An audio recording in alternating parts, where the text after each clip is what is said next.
The night smelled of pine, smoke, and fear. I stood beneath the sacred tree of Draith Hollow, wrapped in white silk that clung too tightly around my ribs. The elders said the silks honored the moon, but they felt more like chains. Above us, 2 moons shared the sky, one silver and calm, the other bleeding red along its rim. The last time the red moon had appeared, half the valley had burned. Tonight, they called it a blessing. No one believed that, not really. Drums echoed through the clearing. My soon-to-be mate, Corin Draith, stepped forward, his gold eyes glowing with authority. His voice rolled over the gathered wolves. Tonight the bloodlines are united. By law, by vow, by moon. He looked straight at me when he said the last word. My stomach tightened. Corin was handsome, broad-shouldered, flawless, carved from pride, but his gaze always felt like ownership rather than affection. I had never chosen him. The council had chosen for me. My fingers brushed my neck, where a faint crescent-shaped birthmark hid beneath a strand of hair. It throbbed suddenly, a slow pulse of heat, as if it recognized the red moon above. I pulled my hair down to cover it. Elder Mara lifted her hands toward the sky. The moon bears witness. Let the bond be sealed. The crowd of wolves knelt. Only I remained standing because my knees wouldn't bend. The mark burned harder. The wind shifted. Somewhere deep in the forest, something howled. Not wolf, not anything I knew. The drums stuttered, then stopped. Corin frowned. "Continue," he ordered, but his voice wavered. The air itself seemed to hold its breath. Then the shadows moved. A figure stepped out from between the trees, cloak torn, boots black with dust. He walked as if the world owed him space. Pale skin caught the moonlight like glass. His hair was ash-gray, his eyes the color of molten garnet, alive, dangerous. Whispers rippled through the pack. "Vampire." Corin's claws slid from his fingers with a sharp sound. "You dare step onto sacred ground, leech?" The stranger stopped at the edge of the altar fire. His voice was low, almost gentle. "I dare because she called me." The crowd turned to me. I couldn't breathe. I didn't," I whispered. The vampire smiled faintly. "Not with words. With blood." Corin's growl deepened. "She is mine." The vampire's gaze didn't leave me. "No, Alpha. She was never yours." I took a step back. My pulse raced so hard it hurt. The mark on my neck blazed now, bright enough that a few wolves gasped. "What is that?" one of them cried. Corin reached for me, but the vampire, Orin Vale he would later call himself, lifted a hand. Shadows burst outward from his palm, swirling like smoke alive. The ground trembled. The altar fire turned blue. I fell to my knees, clutching my neck. A voice that wasn't mine whispered inside my head, "You are not bound. You are born." Orin's eyes softened. "There it is," he murmured. "The Vale-born mark." Silence. Corin lunged forward. The fire roared, splitting the space between them. The pack scattered. The elders shouted prayers that no one finished. Orin stepped closer to me through the chaos. "Do you feel it?" he asked softly. I wanted to scream that I didn't know what he meant, that I wanted him gone, but the truth trembled in my bones. I did feel it. Something ancient, something that had slept inside me my whole life, was waking up. Corin's snarl broke the moment. He leapt across the flames, claws aimed for Orin's throat. The vampire didn't even flinch. He caught the blow mid-air with one hand, shadows spilling around them like wings. "Stay down, wolf," Orin said. "You can't fight the prophecy." Corin's knees buckled. He gasped, choking on air that suddenly felt thick as fog. I screamed his name, but my voice drowned in the thunder of beating drums that weren't really there. Orin looked at me once more. "Your blood remembers me," he said. "And soon you will, too." The mark on my neck seared white-hot. The world folded inward. The last thing I saw before darkness claimed me was Orin's face, calm, sad, almost human, as the red moon bled light across the sky. When I woke, the world was silent. Ash covered the ground like snow. The sacred tree was blackened, its branches skeletal against the pale dawn. Everyone was gone. No pack, no elders, no Corin. Only smoke and the faint scent of blood. My silks were torn, my hands scraped raw. I pushed myself upright, dizzy. The mark on my neck still glowed faintly, pulsing like a heartbeat. I touched it and winced. The skin was cold. "Don't fight it," a voice said behind me. I spun around. Oren stood beneath the ruined tree, cloak half-burned, chest streaked with soot. The early light made his eyes look brighter, almost unreal. "You did this," I said. My voice cracked. "You ruined everything." He tilted his head. "I saved you. By destroying my pack. Your pack was ready to kill you the moment that mark appeared." I took a shaky step backward. "You're lying." Oren's expression didn't change. "You felt it, didn't you? The moment the moons aligned. The power under your skin." "I don't know what you're talking about." He sighed quietly and looked toward the smoking horizon. "Then I'll start with truth. You are not merely wolf, Lyra Vexen. You are Veilborn, the blood of two worlds that were never meant to meet." The word Veilborn sounded like a curse.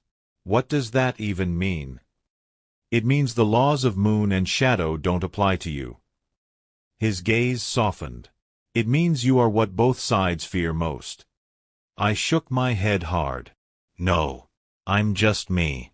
I'm the daughter of the healer and a wolf who found you half dead at the border 20 years ago," Oren finished gently. "Do you really think blood like yours could come from a common pack line?" Anger flared through me, stronger than fear. "You speak like you know me." "I do," he said simply.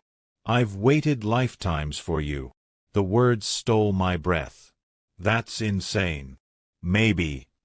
He crouched near the altar stones, tracing a circle in the ash with one gloved finger. "Do you remember the stories they told about the First War? When the veil was torn and the moon bled? Children's tales. History." His eyes lifted to meet mine. "When the veil broke, a child was born of wolf and vampire blood. A child said to hold the power to mend or destroy both realms. They called her the Veilborn. That child vanished before her first breath." He paused. "Until you." The ground seemed to tilt beneath me. "You're saying I'm some kind of myth?" "I'm saying the myth was warning us about you." For a long moment neither of us spoke. The wind hissed through the charred branches. I stared at him, searching for any sign of deceit, but he looked only tired, like someone carrying too much truth. "What do you want from me?" I whispered. "Nothing," he said. "But the others will want everything. Your blood, your power, your death." I crossed my arms, trying to hold myself together. "You expect me to believe that?" He walked closer, slow enough that I could have stepped away. "I didn't." "I expect you to survive," he said. "Come with me. I can teach you how." "And if I don't?" He glanced at the crimson sky where the red moon still lingered faintly. "Then Corin's hunters will find you by nightfall." The mention of Corin's name twisted something in me. I remembered his face in the firelight. Rage, betrayal, fear. "He wouldn't hurt me," I said softly. Oren's expression was unreadable. "He already tried." He turned, cloak swirling, and started down the slope. "Choose quickly, Lyra Vexen. The world won't wait for you to believe in it." I stood there trembling, torn between the ruins behind me and the stranger disappearing into the mist ahead. The mark pulsed once, hard, as if answering for me. I followed. The forest beyond Draith Hollow was thick with fog. Every sound felt too loud, the snap of twigs, the whisper of wings. Oren moved like a shadow, almost silent. I stumbled after him, clutching my torn silk around my shoulders. "Where are we going?" I asked. "To the borderlands," he said. "There's an old crossing hidden in the valley. You'll be safe there." "Safe with you? You're a vampire." He smiled faintly. "You say that like it's an insult." "It's supposed to be." Then maybe you should learn what the word means before you use it. His tone wasn't cruel, just matter of fact.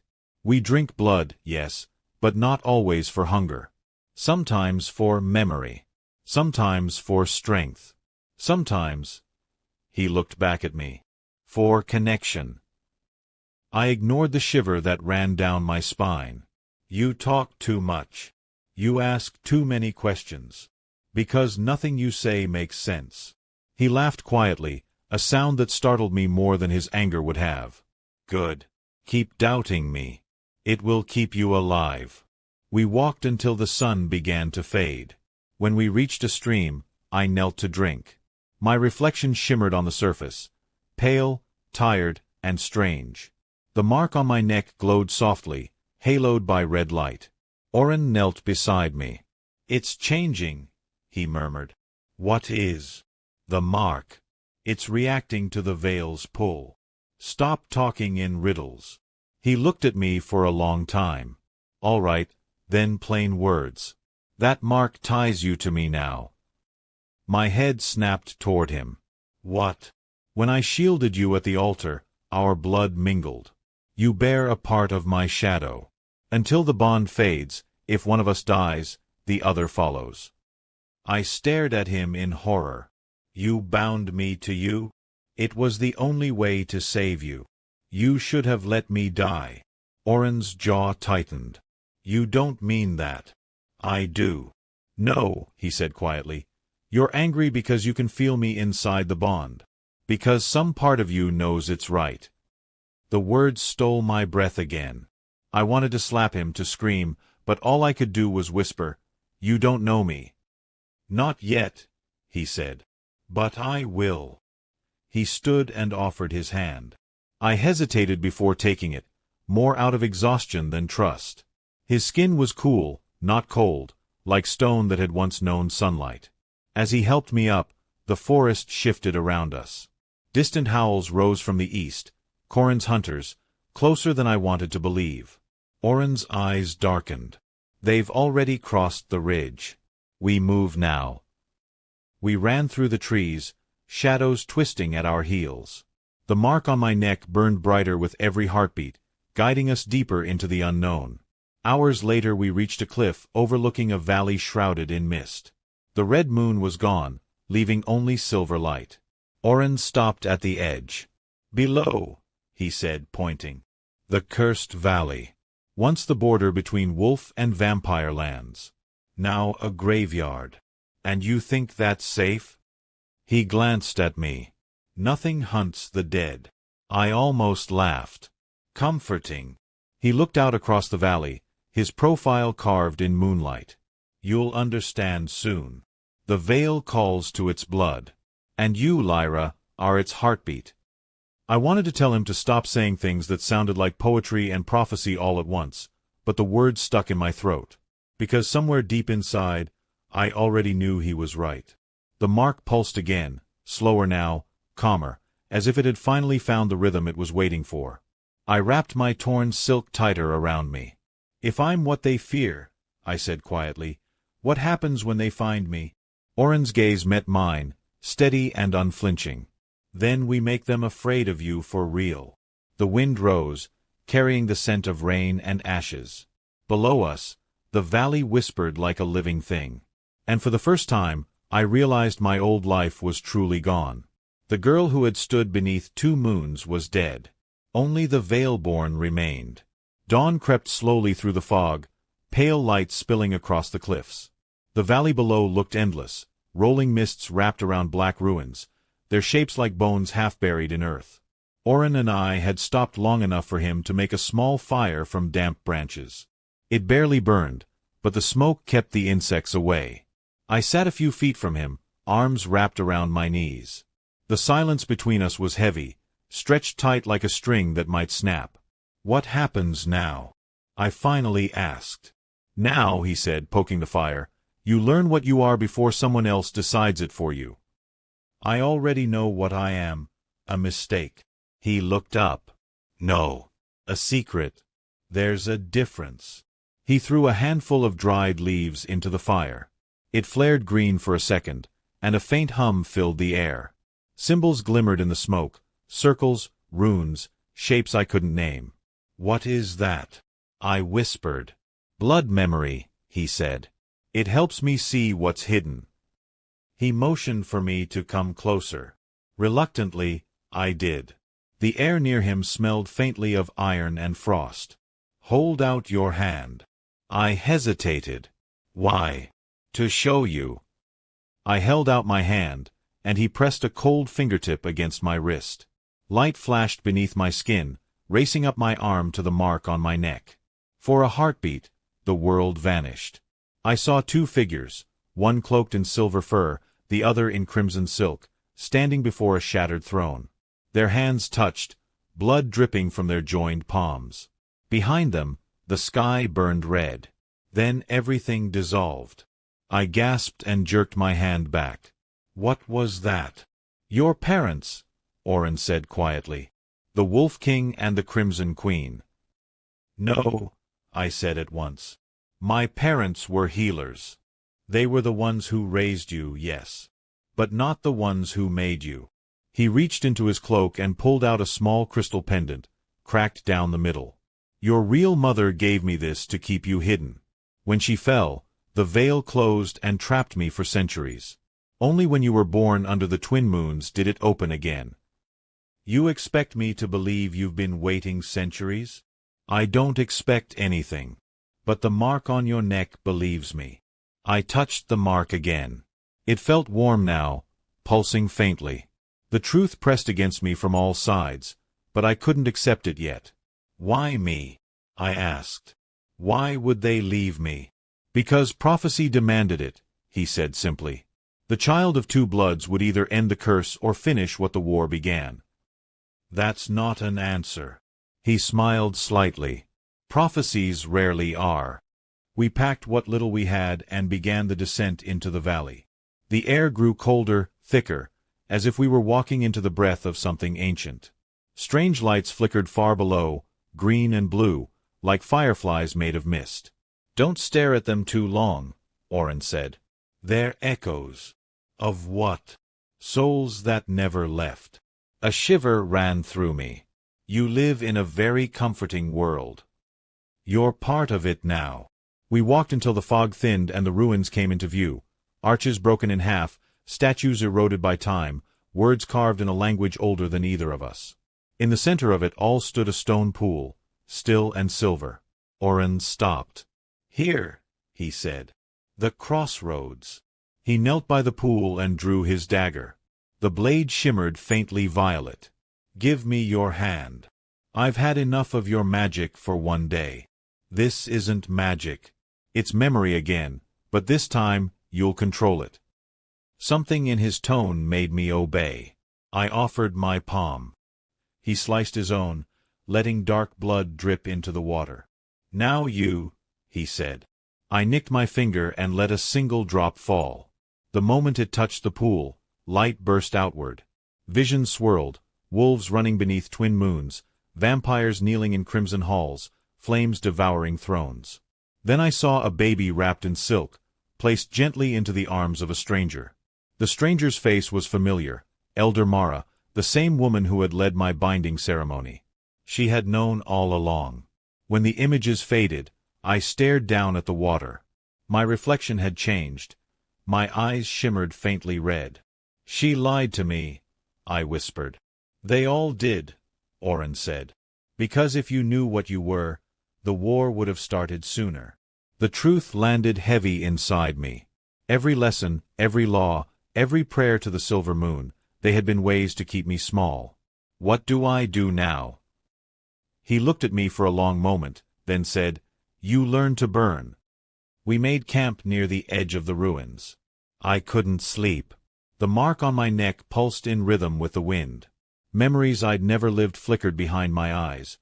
My mother's laughter, my father's howl, the moment the veil tore. I rose and found Oren sitting on a fallen pillar, staring at the sky. "You don't sleep either?" I asked. "Vampires rest," he said, "but rarely dream." "What did you dream about when you were human?" His lips twitched. "Who said I ever was?" He gestured to the moon. Do you see it? The silver one? No, the shadow around it. That's the veil. The barrier between our worlds. It's thinning. Your awakening speeds it up. And that's bad. It means soon the two realms will collide again. War, plague, famine. Unless someone seals the veil permanently.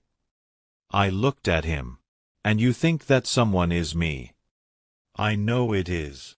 He stood, facing me. Tomorrow we begin your training. The power inside you is raw. If you can't control it, it will consume everything you love. I don't love anything. He smiled faintly. You will. We left the ruins at dawn.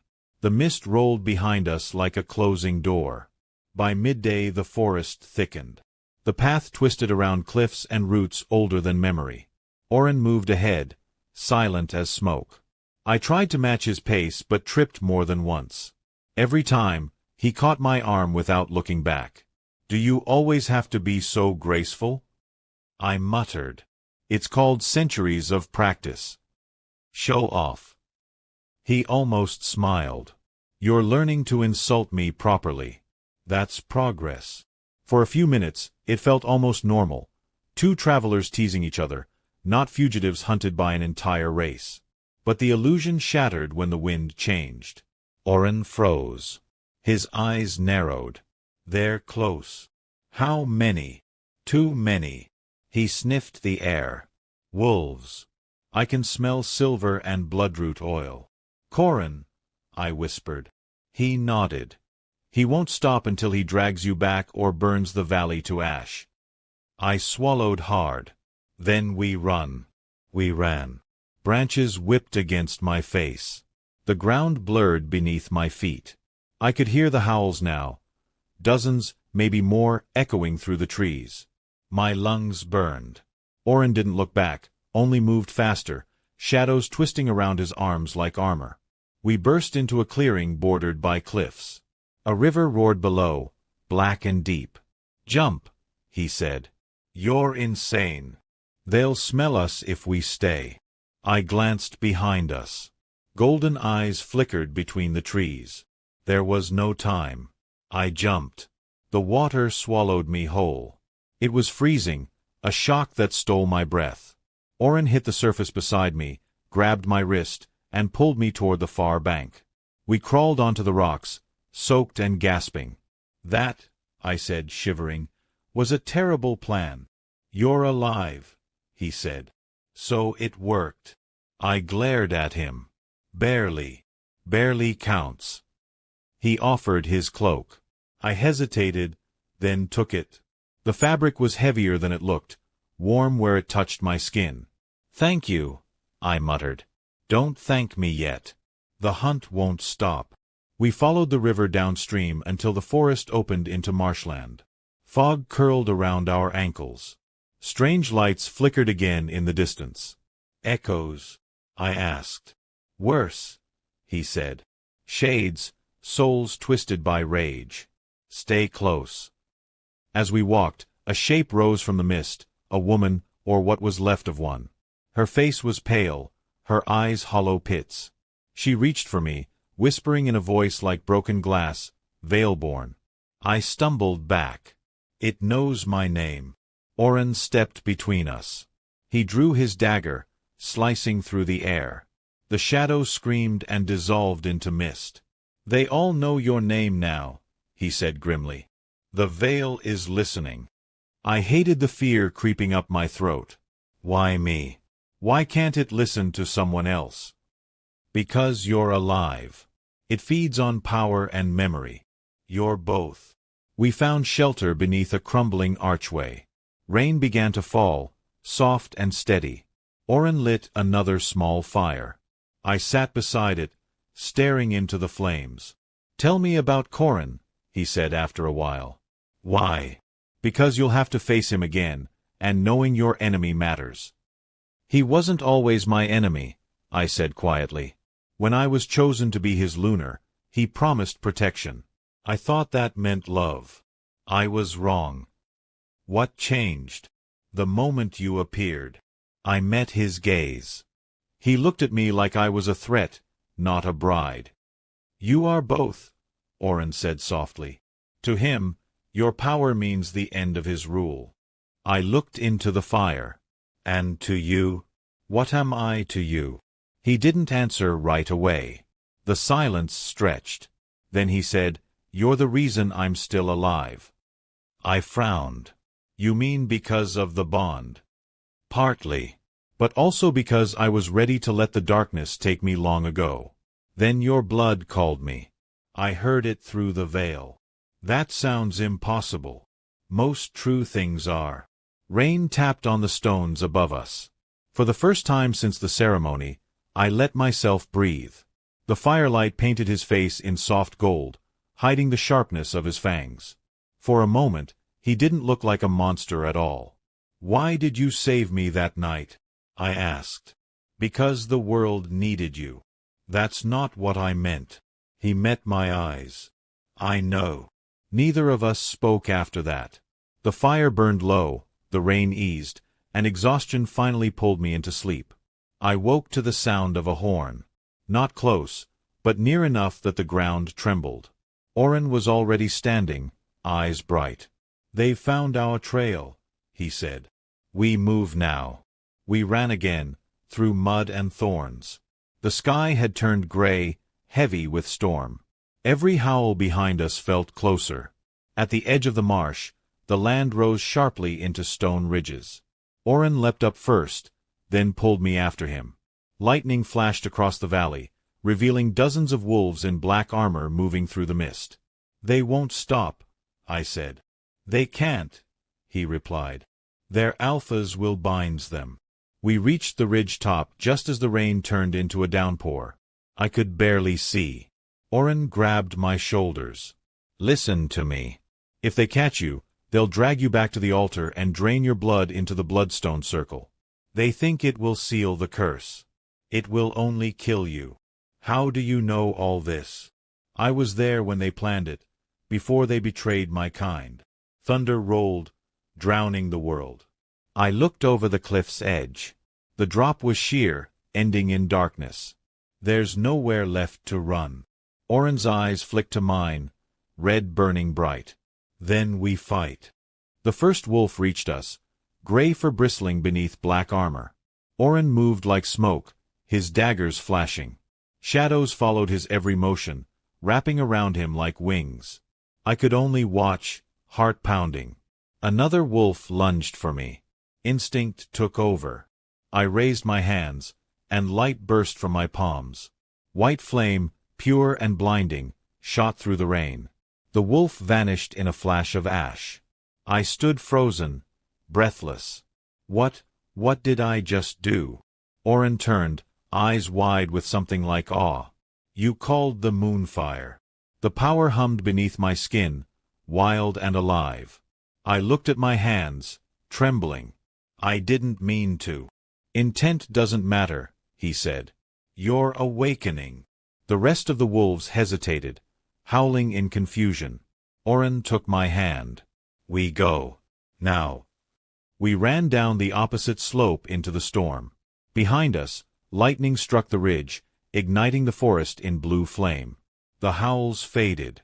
When we finally stopped, miles away, I collapsed to my knees. My skin still glowed faintly. I killed one of them, I whispered. You defended yourself. I still killed him.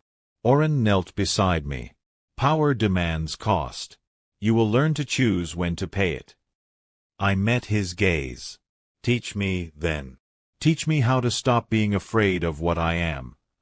He nodded once. At dawn. The storm eased. The clouds thinned.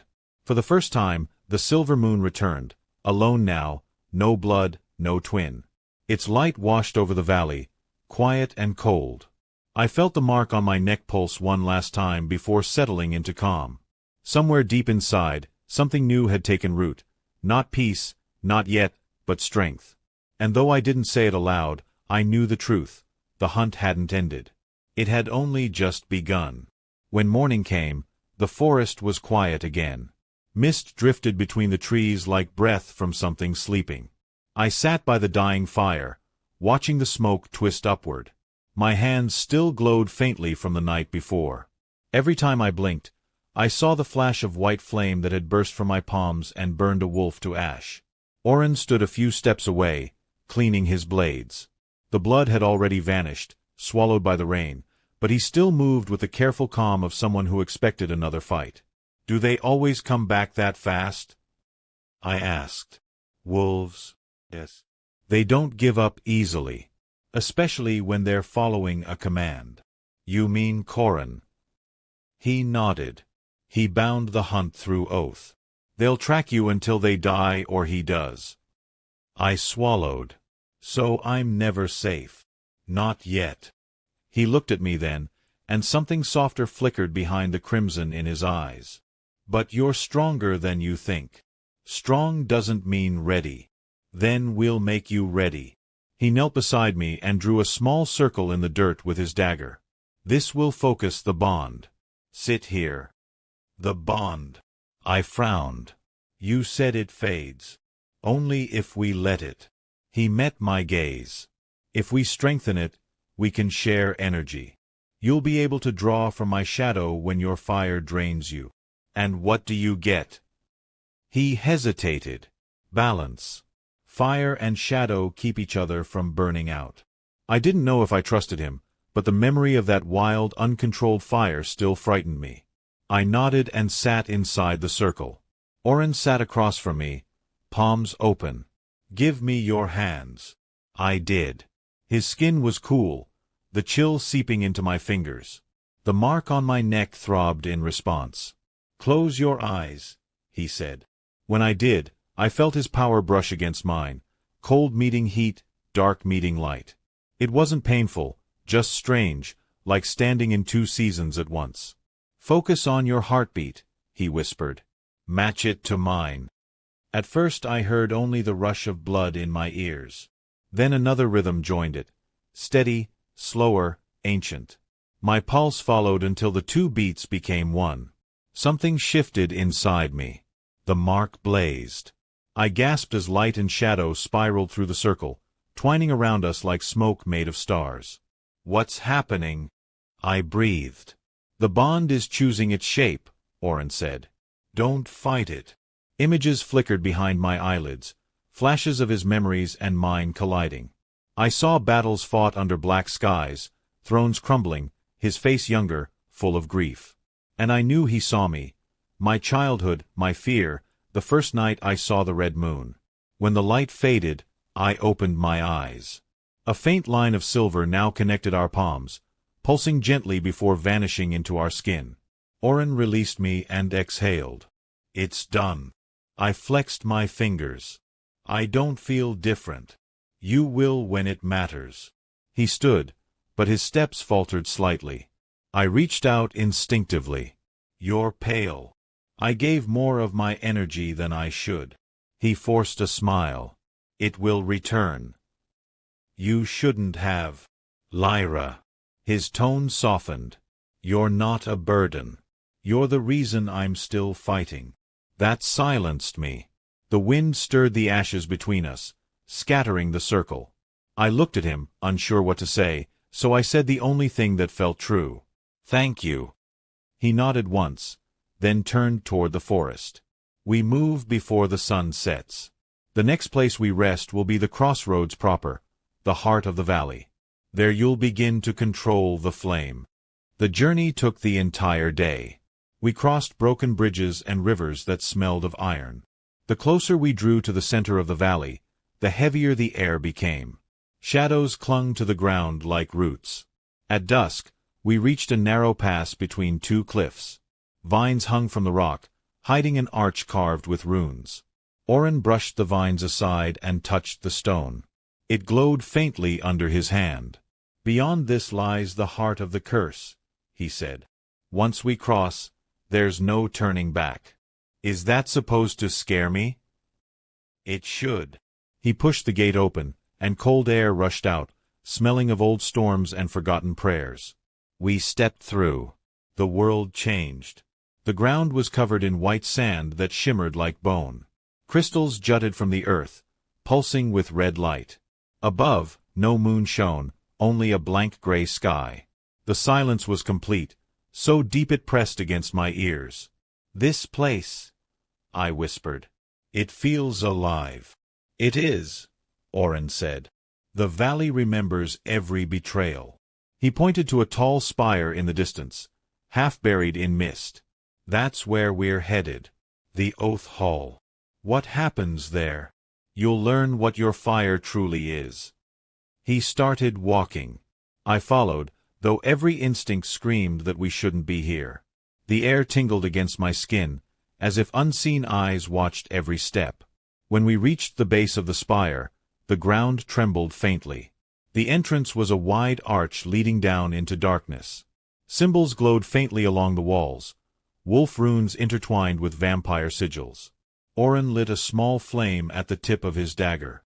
"Stay close," he said. I followed him down the spiral stairs. The deeper we went, the colder it grew. Whispers drifted from the stone, words I couldn't understand but somehow recognized. My mark throbbed in rhythm with them. At the bottom stood a vast chamber filled with hanging chains and torches that burned with violet light. In the center lay an altar made of obsidian and bone. I shivered. "This looks like a tomb." "In a way it is," Oren said. "A tomb for broken promises." He motioned for me to step forward. "Place your hand on the altar." I hesitated. "Why?" "Because it will answer only to your blood." I took a slow breath and laid my palm on the cold surface. The moment I did, the chains rattled, and the violet flames turned white. A wave of heat rushed through me, knocking me to my knees. Voices filled the air. Dozens, hundreds, overlapping. Veilborn, daughter of two crowns, the unchosen flame. I clutched my head. "Make them stop." Oren knelt beside me, gripping my shoulder. "Listen. They know who you are. What do they want? Justice? Freedom? Or maybe both?" The voices grew louder until one rose above the rest, calm and commanding. "Blood must bind again." Oren's eyes widened. "They're asking you to renew the old promise." "What promise?" "To neither pack nor court," he said. "To become something new." I shook my head. "I don't even understand what that means." "You don't have to yet. Just decide whether you'll accept what you are." The mark on my neck burned hot, almost blinding. The memory of the wolf I'd killed, of Corin's hunters, of every lie the pack had fed me, all of it boiled up inside me. "I'm tired of being afraid," I said. "If accepting this means I stop running, then yes. I'll do it." Oren drew his dagger, cut his palm again, and let his blood fall onto the altar. "Then say it," he whispered. "Swear your blood to the flame." I sliced my own hand and pressed it beside his. "By blood and fire, I choose my own path." The altar blazed. A ring of light erupted around us, rising to the ceiling. The chains snapped, falling like rain. The whispers turned to a single thunderous voice. "The veil remembers." A shockwave rippled through the chamber. I screamed as power tore through me, hot and cold at once. The fire that had frightened me before now felt alive, deliberate. It filled every vein until my body glowed. When it finally ebbed, I collapsed against the stone floor, panting. Oren's voice was distant. "It's done. The oath is renewed." When I lifted my head, the mark on my neck had changed shape. No longer a crescent, it was a complete circle, half light, half dark. "What does it mean?" I asked. "That you're no longer theirs," he said. "You belong only to yourself." We left the Oath Hall as the first streaks of dawn touched the gray sky. For the first time, I felt balanced. The flame under my skin hummed quietly, not wild but steady. Oren watched me as we walked. "You've changed." "So have you," I said. "Your eyes aren't as red." He smiled faintly. "That's your fire tempering my shadow." "So we're stuck like this now?" "Connected." Until the veil closes or one of us dies. Comforting, I muttered. He laughed, a soft sound that almost felt like sunlight. You'll learn to find comfort in impossible things. By midday we reached the edge of the valley again, where ruins gave way to wild hills. The air was lighter here, though the world still felt changed.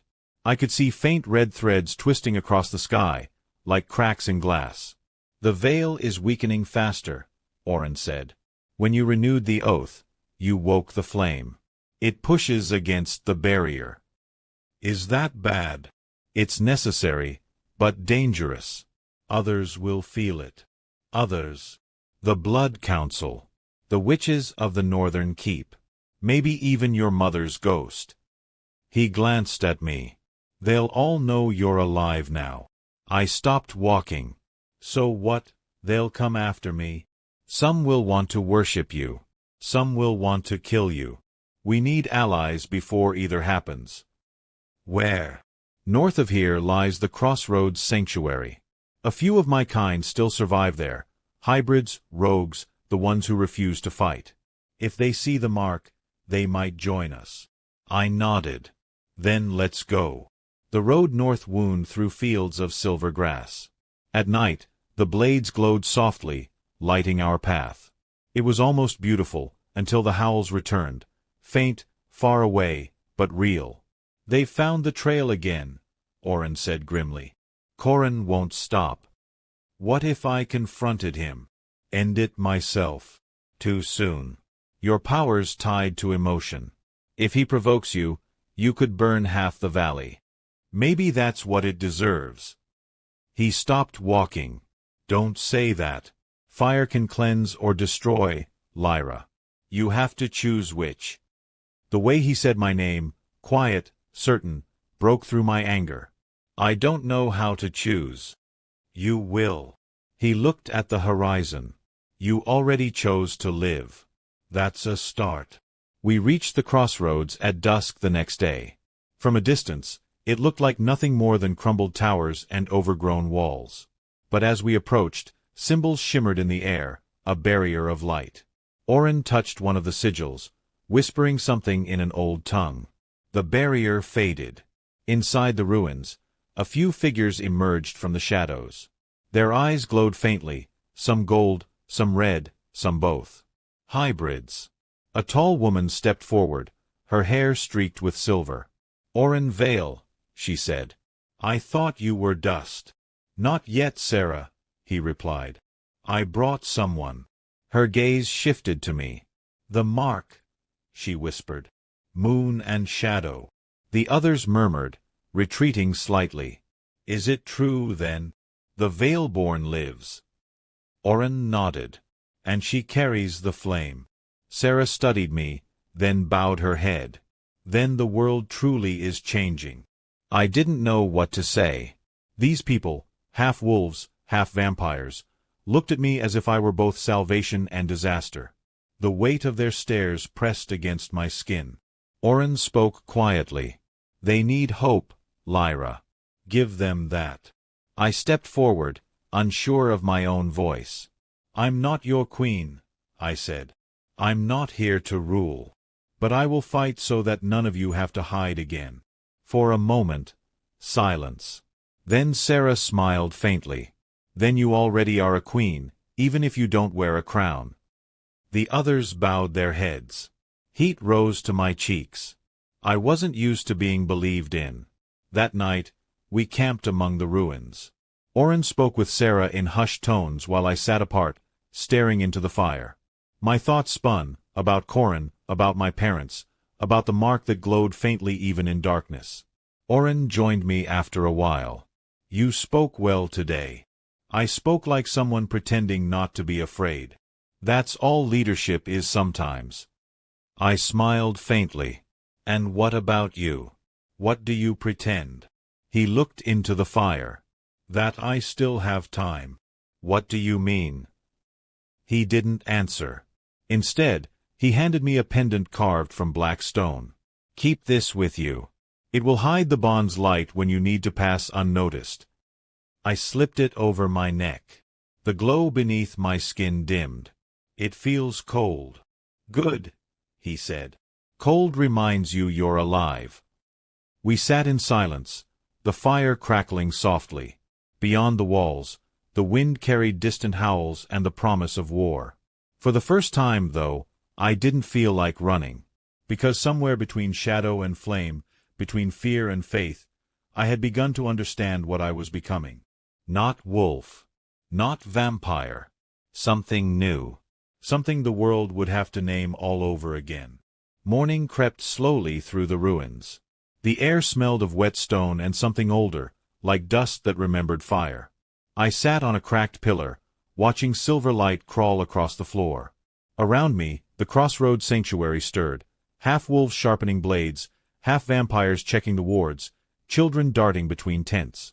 They moved like people who had learned to live with fear and still keep breathing. Oren approached, his cloak heavy with dew. "You didn't sleep," he said. I tried. I looked at my hands.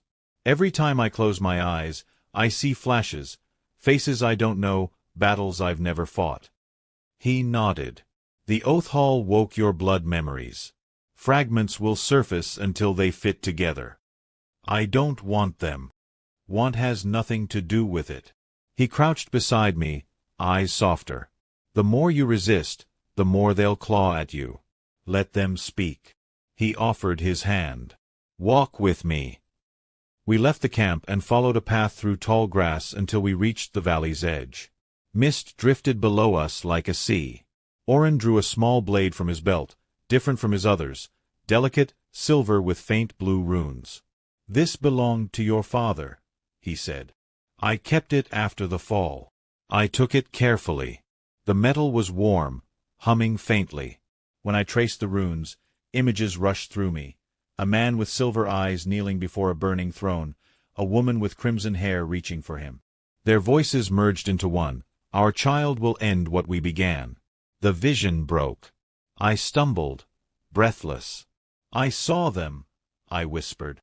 "I saw everything." Oren steadied me. "Tell me. My father, he wasn't a monster. He fought for peace. And my mother—" I hesitated. "She wasn't trying to destroy the world. She was trying to save him." "History forgets the reasons," Oren said. "It remembers only the blood." We stood in silence, the wind tugging at our clothes. I looked at the blade again. "Why did you keep this?" "Because I owed him a promise." "What promise?" "That I'd protect you when the time came." My throat tightened. So all of this, meeting me, saving me, it wasn't choice. It was duty. He met my gaze. At first. Then it became something else. I didn't ask what that meant. The bond between us pulsed faintly, a heartbeat we shared but didn't understand. Back at the sanctuary, the hybrids gathered around the central fire. Sarah, the silver-haired leader, raised her voice. "Scouts from the Eastern Ridge report movement. The pack is hunting again." Murmurs rippled through the crowd. Oren's expression darkened. "They're not resting." "They never will," Sarah said. "Unless we make them." I stepped forward before I could stop myself. "Then we fight." Dozens of eyes turned to me. Some fearful, some hopeful. Sarah tilted her head. "You would lead us?" "No," I said. "But I'll stand with you. I won't run anymore." The words surprised me. They felt too large, but also true. Oren watched, silent, unreadable. Sarah nodded slowly. "Then we prepare." By nightfall the camp glowed with torches. Warriors checked their weapons. Witches drew sigils in the dirt. I stood apart, gripping my father's blade. Every instinct screamed to flee, but another voice whispered louder, one that sounded like the fire inside my blood. Oren appeared beside me. "You don't have to prove anything tonight." "This isn't about proving," I said. "It's about ending." "Ending what?" "The part of me that still believes I'm powerless." He studied me, then said quietly, "You're not powerless, Lyra. You're terrified of what you can do. Maybe both are true." He almost smiled. Then let's see which one wins. The first attack came just before dawn. Shadows moved at the edge of the ruins, wolves cloaked in black armor. Their eyes glowed gold in the fog. Sarah shouted orders. Arrows of silver light streaked through the air. The battle began. I ran forward beside Oren. My heart hammered, but my fear burned into something sharper. When the first wolf lunged, I raised my hand and summoned the flame. It burst outward, controlled this time, forming a circle of white fire that pushed the enemies back. Oren fought like a storm of smoke and steel, each strike clean and silent. Together we carved a path through chaos. Then I saw him. Corin. He stood at the ridge above, gold armor gleaming. His gaze locked on mine. Even from that distance, I felt his voice in my mind. Come home, Lyra. This isn't you. The mark on my neck flared painfully. I clutched it, stumbling. Oren caught my arm. He's using the claim bond, he hissed. Don't listen.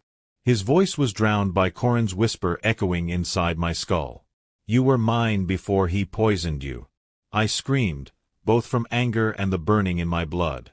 The flames surged out uncontrolled, engulfing the ground between us.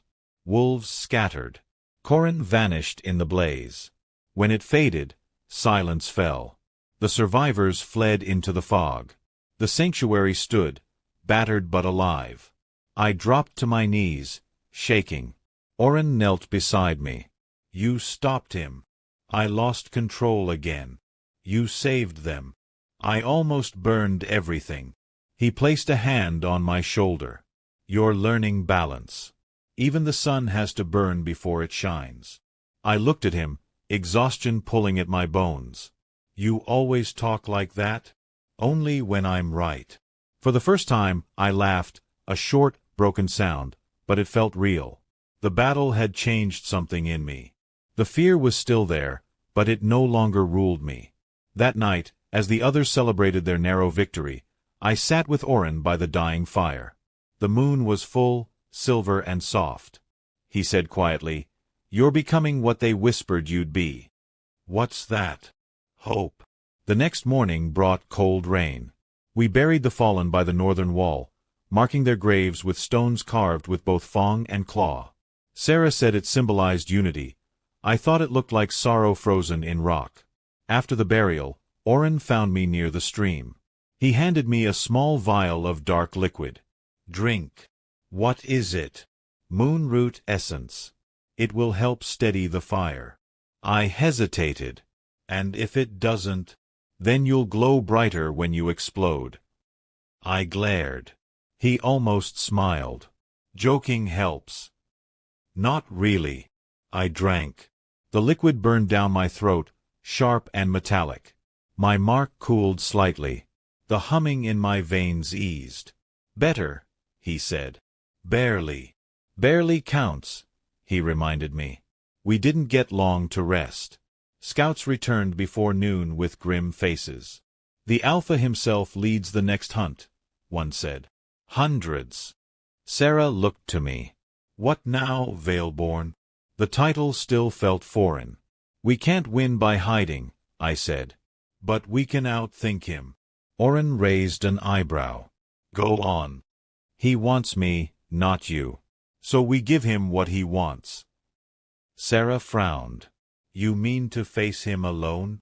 Not alone, I said, glancing at Oren. But visible. If he thinks I've surrendered, he'll come without the full pack. Then we strike. Oren crossed his arms. Dangerous. You've seen what happens when I run. It's worse. He sighed. Then we do it your way. But if he touches you, he won't. That night we set the trap. I stood in the open field beyond the ruins, cloak soaked with rain, the faint glow of my mark visible through the fabric. Oren hid in the shadows nearby, unseen but close enough that I could feel the bond pulsing between us. The wind carried the scent of wolves long before I saw them. Corin emerged from the mist first, flanked by his strongest fighters. His armor gleamed like molten gold, his smile sharp. Lyra, he said, voice echoing. You've led me a long chase. I'm done running. He tilted his head. Then come home. End this. This was never home, I said. You just wanted my blood.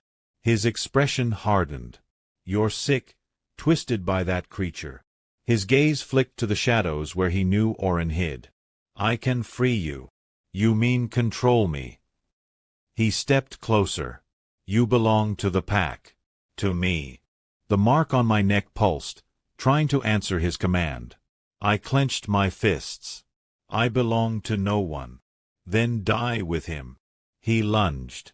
Before I could react, orange shadows erupted from the ground, slamming into Corin's soldiers. The air filled with the clash of claws and steel. I raised my hands, summoning flame, shaping it into a wall between us and the rest of the pack. Corin snarled, his claws glowing gold. You think you can fight me with tricks? No, I said. With truth. The fire around us dimmed until only the two of us stood in a circle of rain and smoke. I could see him clearly now, the man who once promised safety. He looked smaller, his fury masking fear. Why? I asked. Why did you lie to me? Because I loved you, he roared. And love makes fools of kings. Then be a fool somewhere else. He struck. His claws grazed my arm. Pain flared, hot and sharp. I answered with fire. The blast sent him sprawling backward. He rolled, snarled, and shifted fully into his wolf form. Massive, golden, eyes like suns. I could have run. Instead, I stepped forward. The mark on my neck blazed white. The flame rose from my hands, curling like wings. Stop, I whispered, though I wasn't sure to whom, the flame or myself. The light burst outward. Corin froze mid-lunge. For a heartbeat, everything was silent. Then the golden glow in his eyes dimmed, replaced by confusion. He stumbled, shifting back into human form, kneeling in the mud. What did you do? He gasped. I showed you what you are, I said. A man chasing ghosts. He looked up, pain twisting his face. You'll destroy us all. Maybe. Or maybe I'll save us. He tried to rise, but Oren appeared behind him, blade at his throat. It's over. Corin met my eyes one last time. No, Veilborn. It's only beginning. Then he threw back his head and howled. The sound tore through the night, echoing across miles. It wasn't a cry of defeat, it was a summons. Oren swore under his breath. He's calling the entire pack. The ground shook. Distant howls answered. Can we outrun them? I asked. Not this time. Then what? He looked at me, eyes bright with both fear and pride. Then we make the world remember why it should fear the fire. He grabbed my hand. The bond flared. I felt his shadow pour into me, cool and steady, meeting my flame. Light exploded around us, white threaded with black. It rose like a storm, swallowing the field. The howls cut off. When the light faded, the rain had stopped. The field was empty except for us and the echoes of thunder. Corin and his soldiers were gone, scattered by the blast or fled in terror. I didn't know which. My legs trembled. What did we just do? Oren exhaled. We balanced fire and shadow. Together. I looked at him, realizing he was shaking too. You could have died. So could you. But we didn't. He smiled faintly. Barely counts. The tension broke. I laughed, breathless. He reached out and brushed a strand of wet hair from my face. The touch was gentle, uncertain. You burned bright tonight, he said softly. Too bright. I met his eyes. You kept me from turning to ash. The bond pulsed once more, warm between us. Neither of us moved away. Rain began again, soft and steady, washing the blood from the ground. The flames hissed and died. For the first time since the ceremony under 2 moons, the night felt clean. We returned to the sanctuary at dawn. Sarah met us at the gate, eyes wide when she saw the scorch marks on the horizon. What happened? The Alpha fell, Oren said. For now. Sarah looked at me. And you? I glanced at the faint glow beneath my skin. I'm still learning what I am. She smiled. Then so are we all. That night I dreamed of the red and silver moons hanging side by side, their light merging into white. I stood between them, unburned, unclaimed. When I woke, the mark on my neck was no longer a wound. It was a crown. And I knew the next step, to find the truth buried beyond the veil, before it came looking for me. The sun rose pale and cold over the crossroads sanctuary. The battlefield from the night before still smoked faintly, and the scent of burned earth lingered in the air.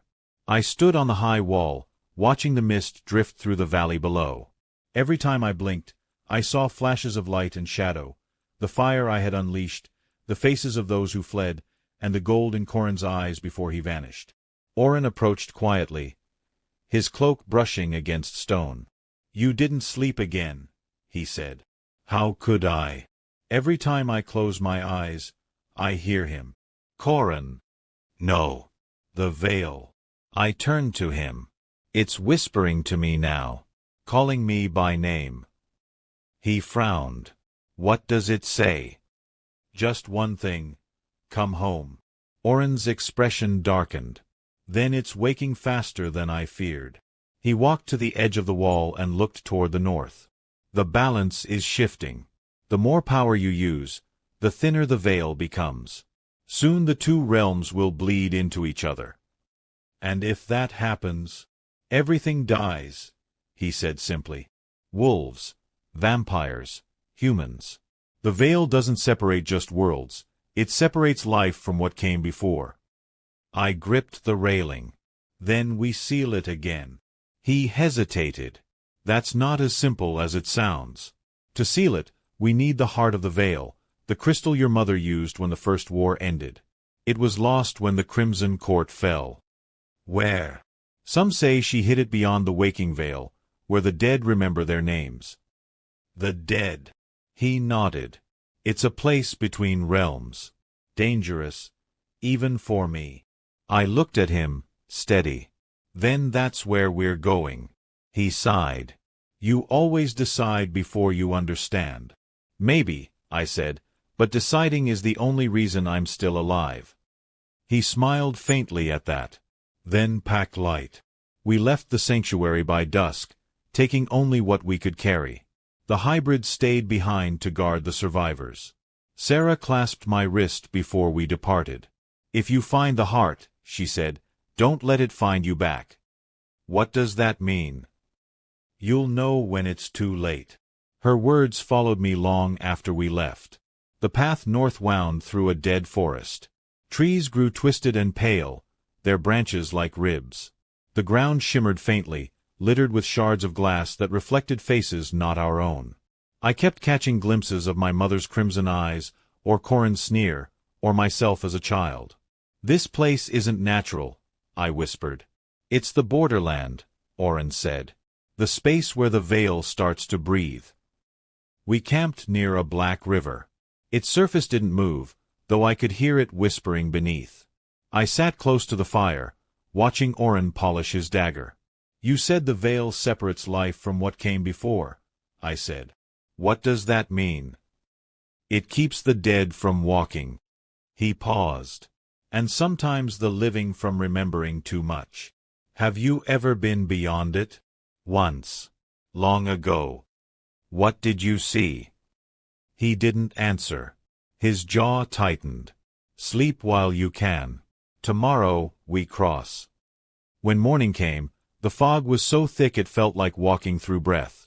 The river had vanished, replaced by a field of white sand. Strange shapes moved in the mist, tall and slow, whispering in voices that made the air hum. Oren drew his blade. "Don't speak to them." "Who are they?" "Souls looking for form. They'll wear your voice if you let them." One of the figures turned toward me.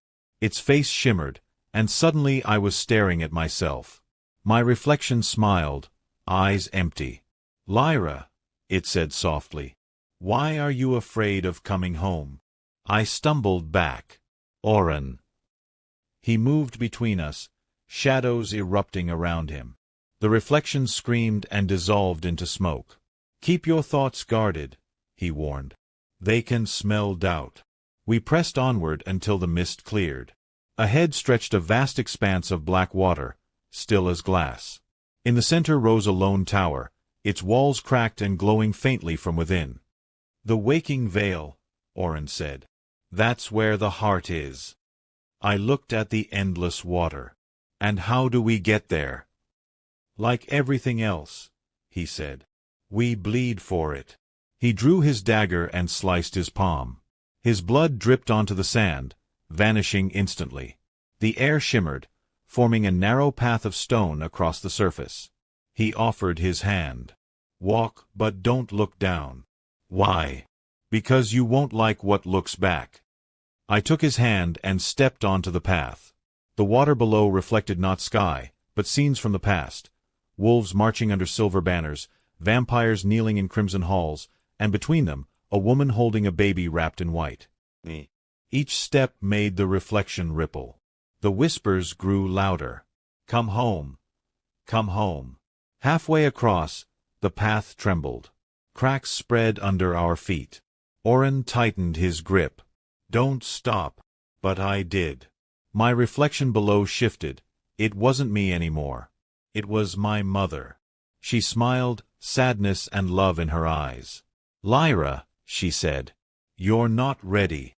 "I am," I whispered. Her hand reached up through the water. "Then prove it." The path shattered. I fell. The water swallowed me whole. It wasn't cold. It burned, light and memory crushing together. I saw flashes of a crimson throne, of wolves kneeling in surrender, of Oren standing beside my mother as the veil split open. Then her voice echoed around me. "To close the veil, one must die willingly. Blood for balance." "No," I gasped. "There has to be another way." But the water didn't listen. Suddenly, shadows wrapped around me, Oren's. He pulled me up, breaking the surface. We landed on the far shore, coughing. He gripped my shoulders. "What did you see?" "My mother," I said, shaking. "She said, 'To seal the veil, one of us has to die.'" Oren's expression darkened. "Prophecies lie." "Do they?" "Always." He stood, turning toward the tower. "Come on. We're close." I followed, but the words lingered in my mind. One must die willingly. Inside the tower, everything pulsed faintly with red light. The air smelled like dust and blood. Stairs spiraled upward, vanishing into darkness. As we climbed, whispers filled the space, voices layered on top of each other, rising and falling like a song. I recognized fragments. My father's oath, my mother's cry, Oren's voice swearing loyalty centuries ago. At the top lay a circular chamber with a single pedestal in the center. Upon it floated a crystal, small as a heart, glowing with both silver and crimson light. "The heart of the veil," Oren said. It pulsed once, as if recognizing me. I stepped closer. The light brightened until it hurt to look at. The air hummed against my skin. "It's calling you," Oren murmured. "Be careful." I reached out, and the crystal flared. Images burst through my mind. My parents standing before a rift in the sky, pressing their blood into the heart, Oren kneeling beside them, younger, eyes filled with sorrow. "You were there," I said. He nodded slowly. "I told you, I owed them a promise. You helped them seal it." "Yes." "And failed to protect what came after." I touched the crystal. It was warm, alive. The mark on my neck seared. "It wants something." "What?" I looked up, eyes wide. "Blood." Before he could stop me, I pressed my palm to the heart. Pain shot through me, bright and endless. The crystal dissolved into light, pouring into my chest. My body lifted from the floor, suspended in the glow. "Lyra!" Oren shouted, but I couldn't hear him anymore. I saw the veil, vast, trembling, alive. Cracks spread across it like lightning. Through them, two worlds stared at each other. One silver, one crimson. The edges began to tear. Then everything went white. When I woke, I was lying on the tower floor. The light was gone, the crystal vanished. Only faint red dust remained where it had been. Oren knelt beside me, his hands shaking.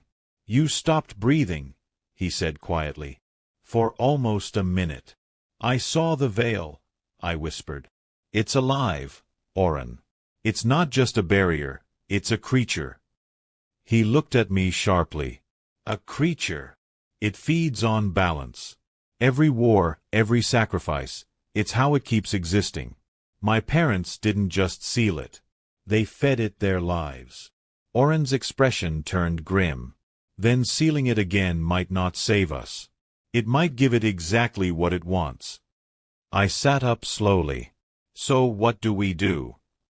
He hesitated. "We find a way to starve it instead." We left the tower as the first shadows of evening crept over the water. The path behind us had vanished. There was no way back but through the fog ahead. The air felt heavier, as if the world held its breath. Halfway through the mist, a figure appeared. Tall, cloaked, familiar. Corin. He looked different, his eyes no longer gold but pale, almost white. His voice was hollow when he spoke. "You opened it." I froze. "Corin. You woke what sleeps between worlds. The veil is awake now, and it's inside me." Oren stepped forward, blade drawn. "Get back, Lyra." But Corin didn't move to attack. He smiled faintly. "You think I'm still your enemy. I'm not. I'm your warning." "What do you mean?" I asked. "The veil wants you, Lyra. It doesn't need your death, it needs your surrender. The moment you yield, it wins." His form flickered, fading. "You can't kill it. You can only refuse to belong to it." Then he was gone, dissolving into smoke. Oren exhaled. "He's already half consumed. Then it's spreading." "Yes," Oren said. "And it will come for you next." We reached solid ground just as thunder rolled across the sky. The red cracks above had widened, leaking light that painted everything in shades of blood and moonlight. I turned to Oren. "We can't keep running. If the veil feeds on balance, then I'll unbalance it." He frowned. "How?" "I'll merge what it fears most, the fire and the shadow. You and me.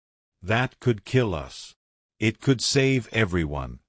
He hesitated, then said quietly, "You sound like your mother." I met his eyes. Then maybe she was right. We made camp beneath the skeletal trees.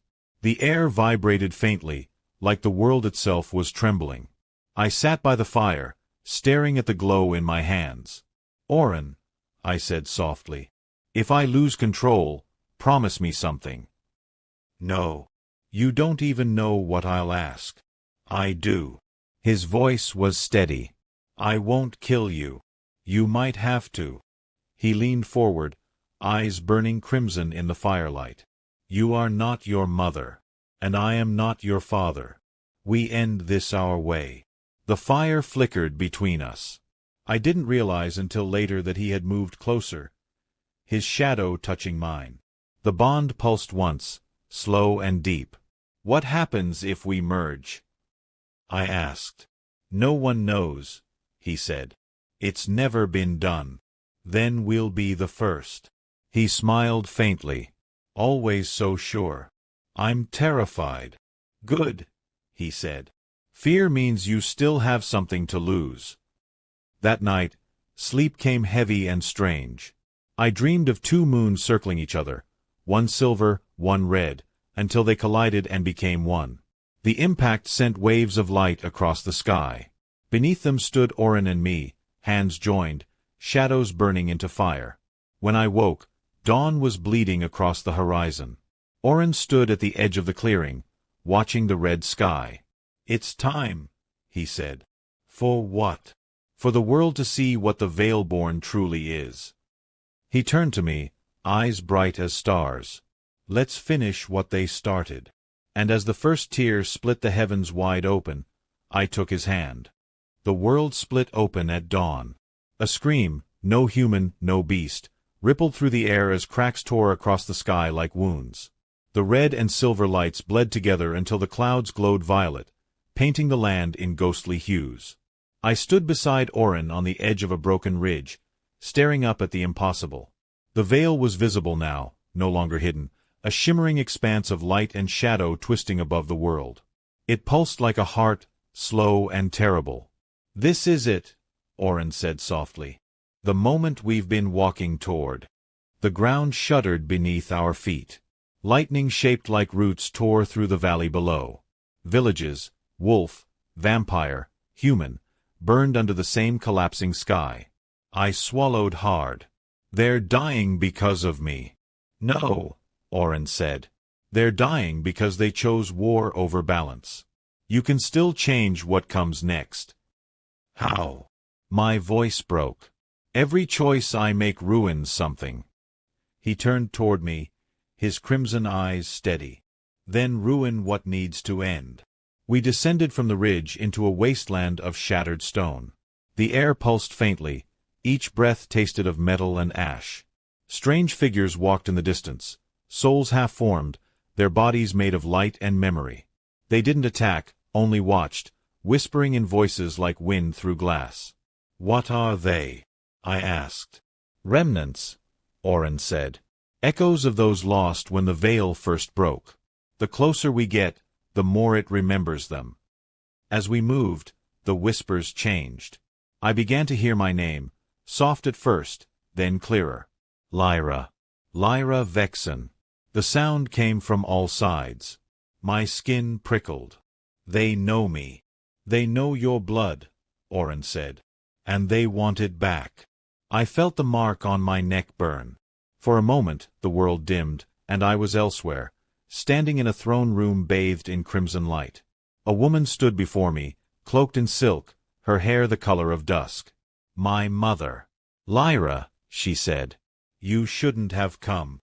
I trembled. "Then help me stop this." Her eyes softened. "To stop it, you must finish it." "What does that mean?" "You already know." The vision shattered. I stumbled, gasping. Oren caught me. "What did you see?" "My mother," I whispered. "She said I have to finish it." He frowned. "Then we find where it ends." By nightfall, the veil had grown closer. The air shimmered. Shadows bent wrong. We made camp in the ruins of an old temple, wolf carvings intertwined with vampire runes. The broken altar at its center still hummed faintly with old power. Oren built a small fire from the scraps of the fallen beams. The flames burned silver, reflecting in his eyes. "Do you remember the first time you saw me?" he asked quietly. "Yes." "You ruined my wedding." He smiled. "Best decision I've made." "Despite everything," I laughed. It felt strange, almost wrong, to laugh beneath a dying sky, but also human. I leaned back against the wall, watching him. "Why do you still follow me?" "Because I promised your parents. Because I believe in you. And—" his gaze met mine. "Because I can't not." The bond pulsed between us, slow and warm. "If this ends the way the vision said," I whispered, "one of us dies. I've had centuries to prepare for that." "But I haven't." He reached out and brushed a strand of hair from my face. "Then live enough for both of us until the last breath." For a moment, the world narrowed to the sound of our hearts beating the same rhythm. Outside, thunder rolled. Inside, we sat in silence, watching silver flames dance like ghosts. At dawn, the ground trembled again. A shadow moved through the mist, a figure cloaked in silver armor, walking toward us with deliberate calm. "Corin," Oren murmured. But something was wrong. Corin's movements were too fluid, too inhuman. When he stepped into the light, I saw why. His eyes no longer held gold, but shifting light. The veil had taken him completely. "Lyra," he said, his voice layered with hundreds of others. "You opened the door. Now you must walk through." I stepped forward. "I don't belong to you." "You belong to everything," the voices whispered through him. "You are what connects us all." The first and the last. He raised his hand. The air bent. Light speared down, striking the ground between us. I stumbled backward. Oren pulled me behind him, shadows rising to meet the attack. The light and darkness collided, sending shockwaves that shattered the temple walls. The possessed Korin laughed, a sound not his own. Fight all you want, Shadowborn. She will come to me. It's what she was made for. Oren's fangs bared. Not while I breathe. The veil's light flared from Korin's chest, slamming into Oren. He was thrown across the rubble, landing hard. Oren! I shouted. Korin turned his gaze to me. You can save him. Just say yes. I shook my head. No. Then watch him die. He raised his hand again, light gathering. Desperation burned through me. I ran forward, calling the fire from my blood. White flames erupted around us, devouring the light. The world became brightness and pain. When the explosion faded, Korin was gone, vanished into the mist. Oren lay on the ground, barely breathing. I dropped beside him. Stay with me, I whispered. His eyes fluttered open, dull crimson. You shouldn't have done that. You'd have done the same. He tried to smile but winced. Barely counts. I pressed my hands over his wound. My fire flared, not burning but sealing. The light sank into his skin, and the bleeding stopped. When I pulled away, the mark on my neck had dimmed, transferring some of its glow to him. He stared at it weakly. You gave me part of your fire. I couldn't lose you. You might need that. Then you'll give it back later. He laughed once, soft, broken. Deal. We stayed there until the shaking stopped and silence returned. When I finally looked up, the sky above the ruins had changed. The cracks were wider, but the light was no longer red. It was turning white. The veil's almost through, Oren said, voice rough. It's trying to merge both realms completely. Then we don't wait anymore, I said. We end it. We reached the summit of the veil 3 days later. The land itself bled color. Rivers ran silver, trees shimmered like glass. Above us, the veil hung open, a vast whirl of light and shadow stretching across the heavens. Through it, I could see glimpses of another world. Crimson skies, silver seas, and countless spirits swirling like ash. This is where it began, Oren said quietly. The place your mother tore open. I stepped forward. The ground glowed beneath my feet. And where I'll finish it. The air hummed.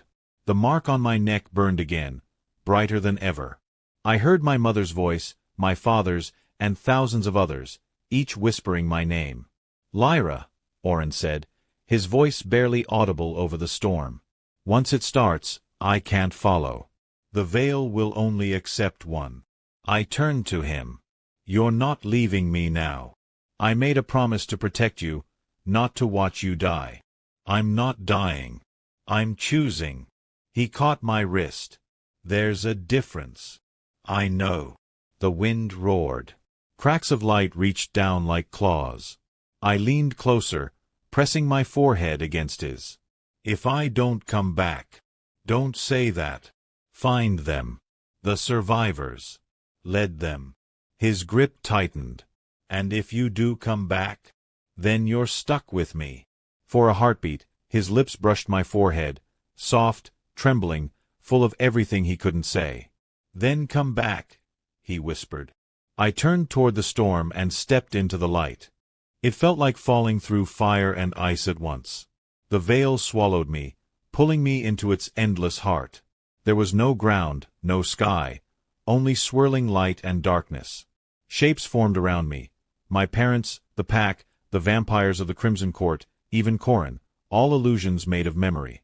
They circled me, chanting in voices not their own. Balance must feed. Blood must bind. I clenched my fists. No more blood. The fire in my veins surged. Light flared from my chest, pushing them back. The illusion of my mother smiled sadly. You can't destroy what you are. I can redefine it. I reached deep, calling the bond, Oren's shadow, my flame. Together they rose, spiraling into a single column of silver-black fire. The veil screamed as the two forces merged. It tried to pull me apart, to separate light from dark, but I held on. You fed on balance, I said. Now choke on unity. The light around me imploded. The veil convulsed, folding inward. I felt its pull tearing at my soul, demanding sacrifice. Then Oren's voice echoed in my mind. You are not your mother. End it your way. I smiled through the pain. Then I choose life. Instead of surrendering, I poured everything outward. Fire, memory, blood, love, letting it flood the veil until there was no separation left. The barrier dissolved, not sealed but transformed. The two realms touched, not to destroy, but to share. The storm quieted. The light faded. And then there was silence. When I opened my eyes, I was lying on soft grass under a pale sky. The air smelled new. The world looked healed. The colors were sharper, alive. The red glow was gone. The silver moon hung alone again, peaceful. Oren was beside me, unconscious but breathing. I touched his face. You came through, I whispered. His eyes opened slowly. Barely counts. I laughed, tears slipping down my cheeks. It's over. He looked at the horizon, where mist once hid ruins now blooming with green. You didn't seal it. No, I said. I changed it. The veil isn't a wall anymore, it's a bridge. He smiled faintly. So the dead and the living can finally exist without fear. We sat in silence, the wind soft around us. The mark on my neck had vanished, replaced by a faint scar shaped like a crescent and a shadow intertwined. Oren reached out and traced it with his finger. You broke every prophecy. I was tired of being one. He laughed quietly. What will you do now, Veilborn? Live, I said. Maybe learn what that actually means. He nodded. Then I'll stay until you figure it out. The sky shifted, pale gold spreading across the horizon. For the first time in centuries, there was no war, no prophecy, only peace fragile enough to feel real.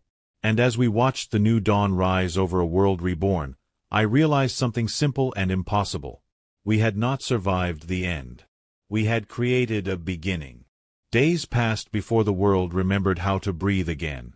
The wind smelled different, cleaner, but heavy with the echo of what it had carried. The rivers, once black with ash, ran clear beneath the pale moon. The ground no longer trembled with rage, only with the pulse of life returning.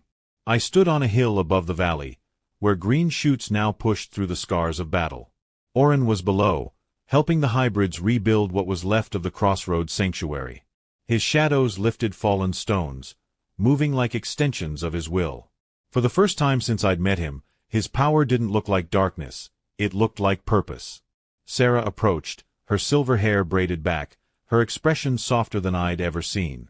He works like a man who's forgotten how to rest, she said. He doesn't know how, I replied. Rest feels too much like surrender. She studied me. And you? You look at peace, but your eyes say otherwise. I feel like I borrowed my own skin, I admitted. Like I'm living in something that still remembers dying. She nodded slowly. That's the cost of surviving the impossible. We stood together in silence for a moment. The air buzzed faintly, the veils hum, but softer now, like a heartbeat muffled beneath the earth. It's still there, Sarah said quietly. We can feel it when the wind shifts. It's part of us now, I answered. It doesn't divide anymore. It connects. Does that frighten you? I smiled faintly. A little. Connection always does. When night fell, I found Oren sitting by the half-built wall, his cloak thrown over his shoulders, his eyes fixed on the stars. The light from the fire danced across his face, softening the sharp edges I'd grown used to. Everything's changing, I said as I joined him. It should, he replied. If it didn't, none of this meant anything. I looked at the ruins around us. Do you ever wonder what happens now?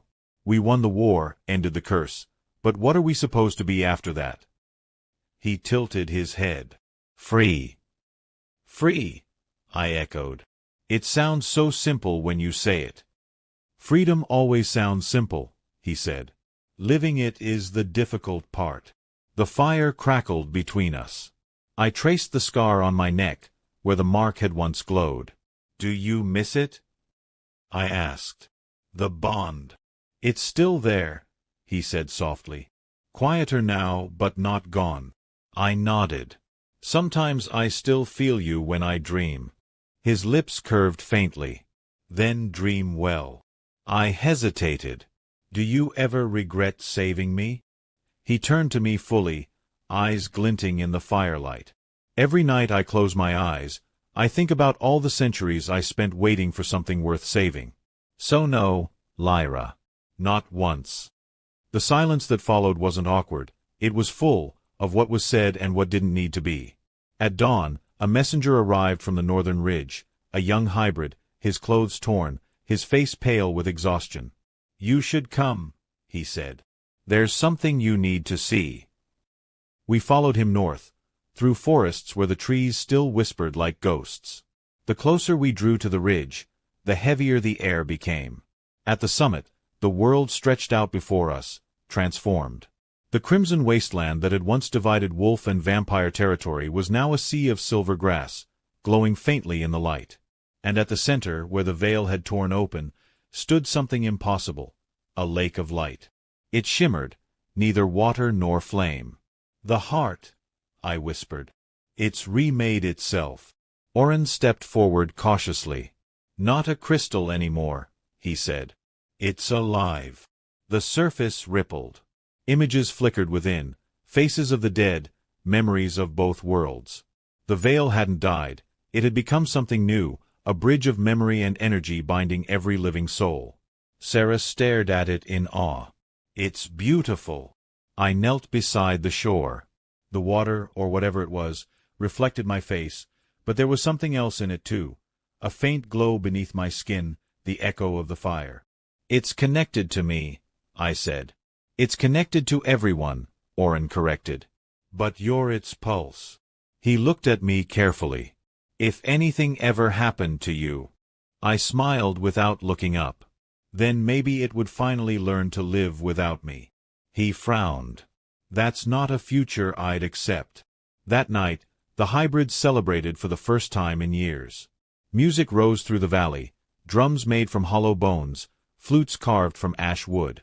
Laughter spilled across the firelight like something sacred. Oren stood at the edge of the gathering, watching. They don't know how to stop mourning, he said quietly. So they dance instead. Maybe dancing is the only way to mourn properly, I said. He smiled faintly. Maybe you're right. I took his hand before I could think too hard about it. Then dance with me. He hesitated, but only for a moment. His fingers tightened around mine. You realize I haven't done this in a few centuries. Then you're overdue. The rhythm was uneven, the steps imperfect, but it didn't matter. Around us, the survivors clapped and cheered. The world itself seemed to hum in time with the beat. For one fleeting moment, I wasn't the Veilborn or a prophecy or a queen. I was just Lyra, dancing with the one person who had never tried to control me. When the song ended, Oren leaned close, his breath warm against my ear. This feels like the beginning of something dangerous. I smiled. Good. I was starting to miss danger. Later, when the fires had burned low and most had fallen asleep, I walked alone to the edge of the new lake.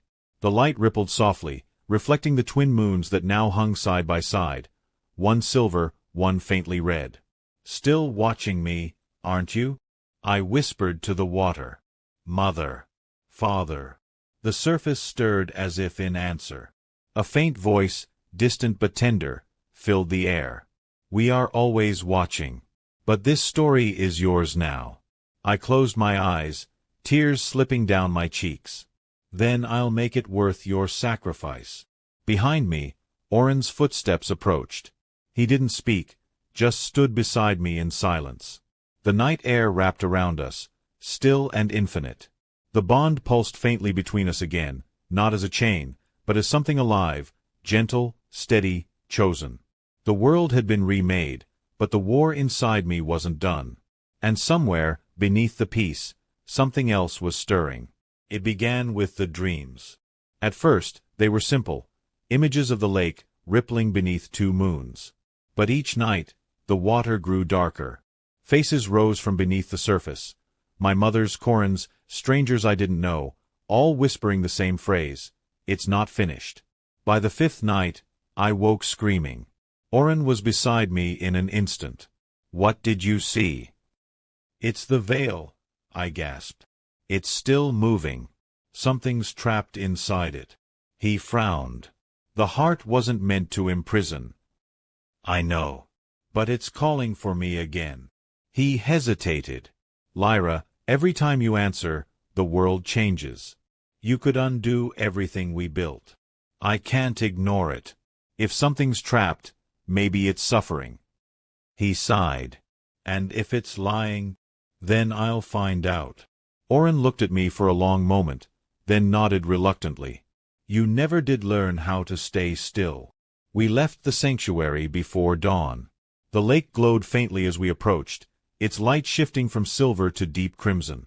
The whispers grew louder, pulling at my thoughts. As I stepped to the edge, a ripple spread across the surface. A hand, pale, delicate, broke through the water. It wasn't human. It shimmered with light, half real, half reflection.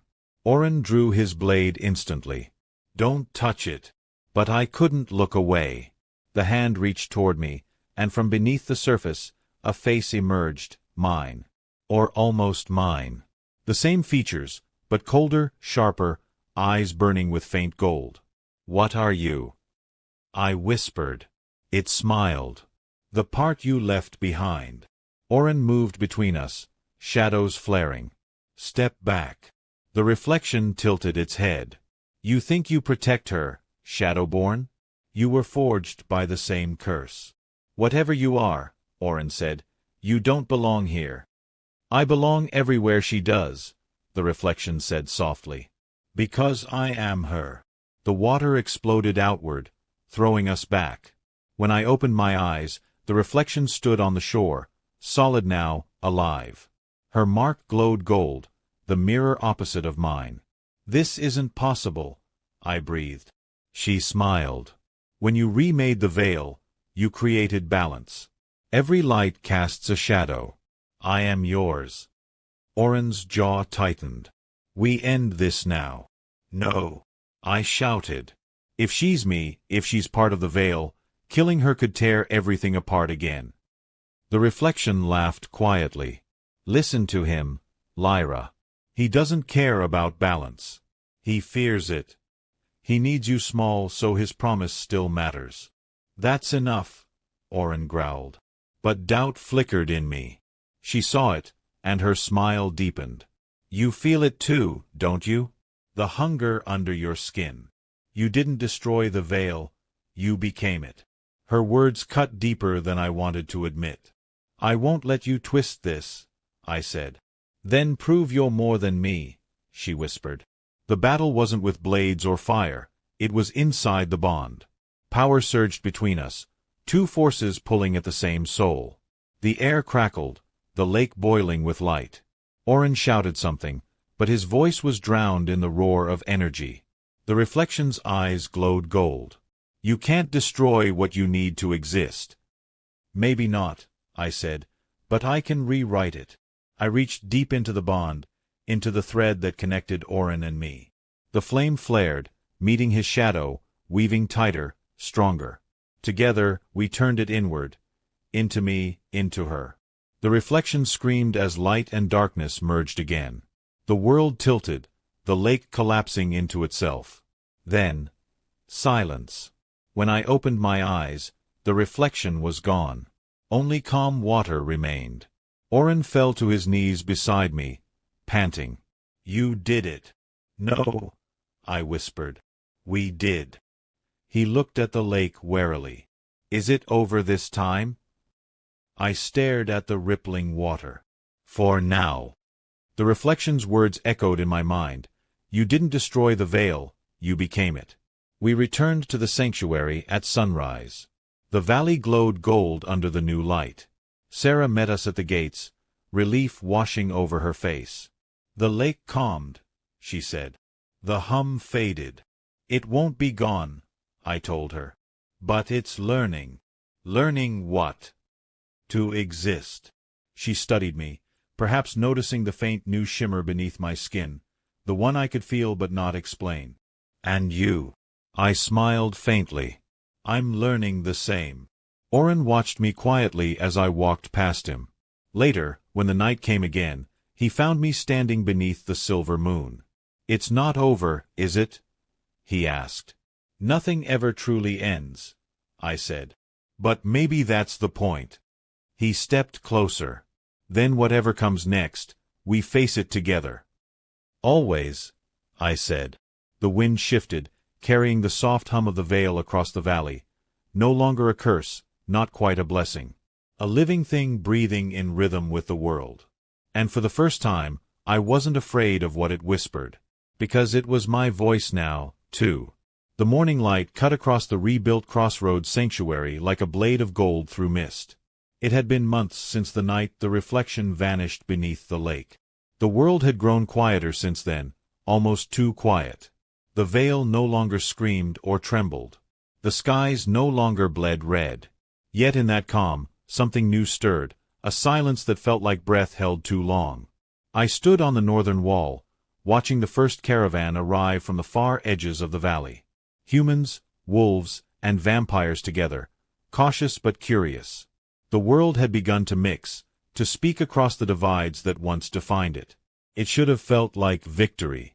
But every time I looked into the horizon, the light seemed a little too bright, like something was burning behind it. Oren joined me, his cloak brushing softly against the stone. He'd taken to wearing lighter colors now, deep gray instead of black, as if his shadows had learned restraint. They're calling you queen again, he said. I told them not to. You know they won't listen. I'm not their ruler, I said quietly. I broke their thrones. He smiled faintly. And in doing so, you built your own. I glanced at him. You sound like Sarah. She's been teaching me diplomacy. And how's that working? Poorly. I laughed softly. The sound felt strange, rare. Oren's eyes softened at the sound. You're smiling again, he said. I missed that. I didn't forget how, I said. I just needed a reason. He tilted his head. Do you have one now? Maybe. The bond between us hummed faintly, gentle now, more like a memory than a chain. Then, from the valley below, a shout rose. One of the sentries pointed toward the ridge. Riders! Oren and I exchanged a look and hurried down. Dust clouded the air as the riders drew near. 3 wolves and a vampire scout, their faces drawn tight with fear. What happened? I asked. The lead scout dismounted, bowing quickly. My lady, something's stirring beyond the lake. Not armies. Something worse. Worse? Oren asked sharply. The ground moves, the scout said. And the dead don't stay buried. The words struck like cold iron. Oren's expression darkened. The veil's balance is failing again. I shook my head. It shouldn't be. I unified it. It should be stable. Unless something else is trying to claim it, he said. Sarah appeared at the gate, her silver hair braided back, her face pale. The scouts speak truth. We've felt tremors all morning. The heart of the veil is waking again. My stomach tightened. That's not possible. Nothing about you ever was, Oren said grimly. We go at once. The ride to the lake was long and silent. The air grew heavy the closer we drew to the shore. Mist curled across the ground, thick and low, carrying the faint hum of the veil's pulse. When we reached the edge, my breath caught. The lake had changed. What was once light and calm now churned dark and restless, colors shifting between silver and crimson. Shapes twisted beneath the surface, Faces, hands, eyes, pressing against the barrier like trapped spirits. "It's waking," Oren murmured. But not as it did before. The ground trembled beneath our feet. The surface split open, and a column of light shot into the sky. Within it, I saw flashes, cities, faces, entire worlds flickering like reflections on shattered glass. "It's showing us the other side," I whispered. "No," Oren said, voice low. "It's remembering." The air thickened, and a voice, soft but vast, filled the valley. "You are incomplete." The sound wasn't spoken aloud. It came from within my mind, vibrating through my bones. I fell to my knees, clutching my head. Oren grabbed my shoulders. "Lyra, I can hear it," I gasped. "The veil, it's speaking again." "What is it saying?" "It wants something." I looked up at him, eyes wide. "It says I left something behind." Before he could respond, the ground split open, and a figure rose from the light, a woman of shifting silver and shadow. Her face was mine, yet not. My reflection had returned. But this time, she looked older, darker, her eyes glowing with calm fury. "You shouldn't exist," I said. "Neither should you," she replied. Her voice echoed with power. "You took what was mine. You bound the worlds, but not the will. The veil still chooses." Oren stepped between us. "She already chose," she made peace. The reflection smiled sadly. "Peace is an illusion for those who have forgotten hunger. The veil hungers still." The wind howled, lifting dust and shards of light. I stood, trembling. "If you're part of me, then listen. We can share this. We can guide it." Her expression softened for a heartbeat, then hardened again. "You can't share what you don't understand." She lifted her hand. The air cracked. A wave of energy slammed into us, throwing Oren backward. He hit the ground hard but didn't rise. I screamed his name and turned back to the reflection. "Stop. You're the fire," she said. "I'm the ash. Without one, the other can't exist. Balance demands sacrifice." "No more sacrifices," I cried. "No more death." The reflection's gaze softened almost sadly. "Then burn with me." The world erupted in white. When I opened my eyes, I was standing on the surface of the lake, the reflection gone. The water below shimmered faintly, showing scenes of every life touched by the veil, wolves and vampires rebuilding together, humans walking freely across lands they once feared. But beneath those images, deeper shadows moved, souls unhealed, memories unburied. Oren's voice reached me faintly through the hum. "Lyra, come back." I turned. He stood on the shore, shadows coiling protectively around him. He looked both terrified and furious. "You can't fix it by becoming it again." I smiled weakly. "I'm not fixing it. I'm finishing it." I reached down and touched the lake. The reflection of my hand shimmered, and another hand reached up to meet it. My reflection's face appeared again, but gentler now. "We are the same," I whispered. "Not enemies. Not halves. Whole." Light flared between our joined hands. The veil screamed once more, but this time it wasn't a sound of pain. It was release. The reflection's form dissolved into light and poured into me. My veins glowed silver and crimson at once. For a heartbeat, I felt everything, the memories of thousands of souls, the weight of two worlds, the grief of endless wars. Then it all softened into stillness. The lake stilled. The light faded. And I was standing on solid ground again. Oren rushed forward, catching me as my legs gave out. His voice shook. "Don't ever do that again." "I didn't die," I murmured weakly. "You almost did. But I didn't." He laughed softly, the sound breaking on relief. "Barely counts." The days after the awakening were strange. The veil no longer pulsed or whispered. The skies had settled, clear and calm. Yet the world itself felt awake. Animals that had long fled returned to the valley. Rivers changed their course. Magic hummed faintly in the roots of trees. Sarah called it rebirth. Oren called it aftermath. I didn't have a word for it. All I knew was that something inside me had shifted. The reflection was gone, but she wasn't erased. I could feel her presence now like an echo inside my mind. Steady, calm, not hostile. The veil had stopped being a wound. It had become a memory. One morning, I found Oren sitting by the lake. The water shimmered faintly, reflecting both moons, perfectly balanced. He looked over his shoulder as I approached. "It's quiet now. Do you miss the noise?" "Sometimes," he admitted.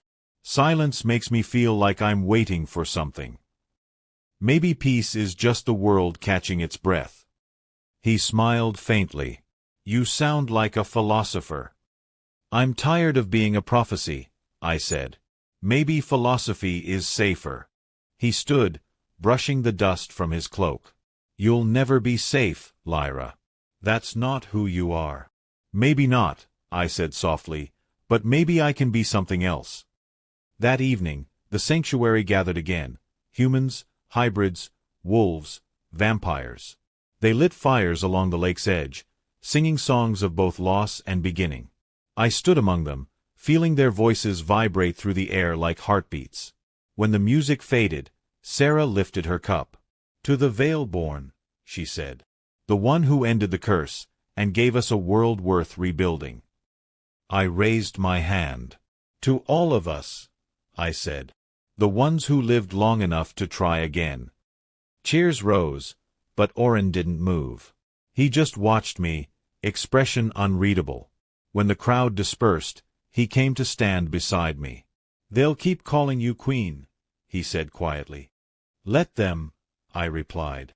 "Maybe a world without thrones still needs someone to remind it what freedom costs." He studied me for a long moment. "And what about you? What do you want now?" I looked toward the horizon, where the lake's glow met the night sky. "To see what the world becomes without me steering it." He nodded slowly. "Then maybe it's time. Time.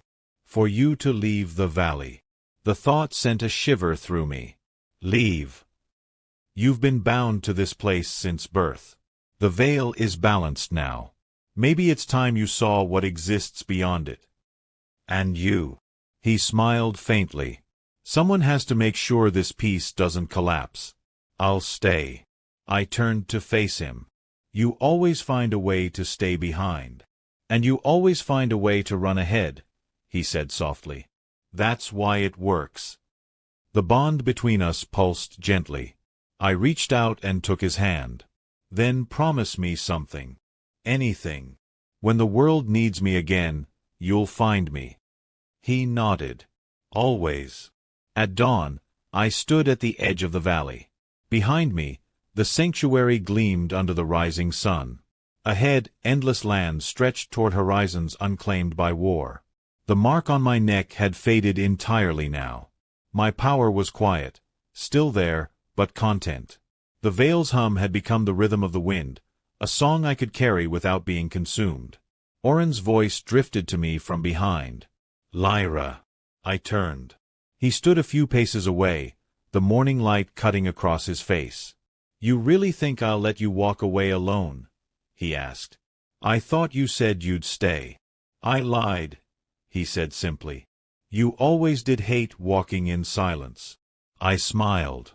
Then let's see what lies beyond the veil. He reached for my hand, and together we stepped forward, past the lake, past the scars, into the light of a world reborn. The wind whispered behind us, carrying the faint echo of a promise. Nothing ends. Everything begins again. And as the horizon opened before us, I finally believed it. The world beyond the valley felt impossibly vast. The air was different here, lighter, freer, touched by warmth that hadn't reached us in centuries. The land rolled into green fields dotted with ruins swallowed by flowers, rivers that shimmered gold under the rising sun, and forests alive with color. Oren and I traveled for days, leaving the shadow of the veil behind. Each morning, the sky seemed brighter, but the quiet beneath it felt almost too perfect, like a pause before a note that hadn't yet been played. We reached a small village built on the edge of a great plain. Humans and hybrids lived side by side, trading at open stalls, children chasing each other through the dust. When we entered, heads turned. They didn't know my face, but something in my presence made them pause, a flicker of recognition they couldn't name. An old woman selling herbs stared at me for a long time before whispering, "You carry the light." I smiled faintly. Once. Now it carries me. She bowed her head. Then the stories were true. The Veilborn walks again. Word spread quickly. By nightfall, half the village had gathered around the inn where we stayed. They wanted to see the woman who had ended the war, who had broken prophecy itself. They asked questions, offered gifts, begged for blessings. I wanted to tell them I wasn't what they thought, that I was as human as they were, but the hope in their eyes silenced me. When the crowd finally dispersed, Oren leaned against the wall beside me. "You realize you could start a religion in about 5 minutes if you wanted to." "Don't tempt me," I said dryly. "The last time people worshipped the veil, it nearly devoured them." He smiled faintly. "Fair point." I sat on the windowsill, looking out at the night. The moons hung side by side now, silver and faint red, balanced. The stars pulsed faintly, like distant heartbeats. "Do you ever think about what comes next?" I asked. He shrugged. "I stopped thinking about the future when mine kept getting rewritten." "You're allowed to have one now," I said. "We both are." He looked at me for a long moment, then said quietly, "Then I'll follow wherever yours leads." The next morning, we left the village and followed the river north. The water glowed faintly, reflecting the twin moons even under sunlight. As we walked, I began to feel it again, the faint pull beneath my skin, the echo of the veil's hum. It wasn't pain this time, but a rhythm, steady and familiar. I paused, pressing a hand to my chest. Oren noticed instantly. "What is it?" "The veil," I said. "It's still calling. Not loud, just reminding me it's there. Can you ignore it?" "I don't want to," I said softly. "It's not a chain anymore. It's part of me." He studied me carefully. "You look at peace when you say that. Maybe I finally am." We reached the northern plains by nightfall. The air there was colder, filled with the scent of snow. A range of mountains loomed in the distance, ancient and vast, their peaks lost in cloud. Oren built a small fire while I gathered wood. When I returned, he was staring into the flames, lost in thought. "You've been quiet," I said. "I've been thinking," he admitted, "about what happens when I'm gone." I frowned. "You're not dying." "I've lived longer than anyone should, Lyra. The bond we shared kept me alive, but the world's changed. Its rules are changing with it."